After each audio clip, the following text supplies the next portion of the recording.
Pamilyar din ba kayo sa kakanin na ito? Talaga namang napakasarap nitong kakanin na to at kapag kinakain ko nga ito ay bumabalik yung mga memories ko ng pagkabata. Naalala niyo rin ba ito yung binibenta na tigpipiso na nakalagay sa dahon ng saging? Tapos pag kinain mo hindi ka man lang mabibilaukan o matitinga dahil sa sobrang liit. Nakakamiss no? Tara, gawa na lang tayo. Meron tayo ditong 4 cups ng malagkit. Hugasan ko lamang ito ng mabuti tapos tatanggalin lang natin yung tubig tapos tatakalan lang din natin ng 4 cups of water. Salang na natin ito pagkatapos hintayin lamang natin itong mainin. Kapag luto na, pwede na natin itong tanggalin. I-transfer nga lang natin ito sa isang lagayan tapos set aside muna natin. Sa pan maglagay na tayo ng ating kakang gata, then lagyan lang natin ng white sugar. Halu-haluin lamang natin ito hanggang matunaw yung ating nilagay na white sugar sa ating kakang gata. Hintayin lamang natin itong kumulat. Kapag kumulo na, pwede na nating ilagay yung kaninang sinaing natin na malagkit. At kapag nailagay na natin yung ating malagkit, ay halu-haluin lamang natin ito hanggang ma-absorb ng ating malagkit yung kakang gata na pinakuluan natin na may sugar. Hala, sige bless, halo lang ng halo. Gusto mo yan eh. Tapos pag okay na, set aside na muna natin. Gagawa na tayo ng toppings ng ating malagkit. At ayan, naglagay na tayo ng kakang gata sa pan. Hintayin lamang natin itong kumulo. Pag kumulo na, ilagay na natin yung ating sugar. Yung mas dark yung piliin nyo, wag yung brown sugar. Syempre para mas feel natin yung ating ginagawang kakanin, ay naglagay ako ng dahon ng saging sa ating lagayan. At kapag na-transfer na natin yung ating malagkit sa ating lagayan, ay i-flatten lang natin ito. Ayan, perfect. At ayan, nakikita na nga natin unti-unti nang lumalapot at naluluto yung ating ginagawang toppings para sa ating kakanin.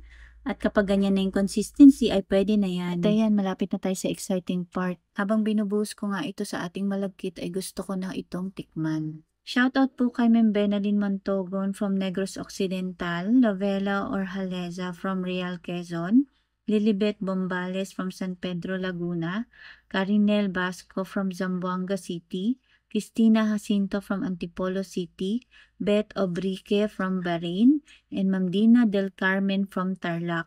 Maraming salamat po sa panonood ng aming mga videos. At kapag nailagay na natin lahat ng ating topping sa ating malagkit, ay flatten lamang natin ito. I-flatten lamang natin ito at make sure lahat ng part ng ating malagkit ay makover. At yan, pwede na nating hati-hatiin yung ating malagkit. At dahil madami nga yung ating naluto, ay pwede natin itong ipamahagi sa ating mga kapitbahay. At kung umabot kayo sa part na to at nagustuhan nyo ang aming video, ay paki-comment naman po kung taga saan kayo para naman po mapasalamatan namin kayo sa aming mga susunod na video.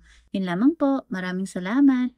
Enjoy! Grabe ang sarap. Sakto lang yung tamis. Perfecto ka partner ng kape. O kaya yung kapeng bigas. Naalala nyo ba dati yung mga lola natin, naggagawa sila ng kape gamit yung bigas? Tapos lalagyan mo na lang ng asukal. May kape ka na. Namiss ko tuloy yung lola ko.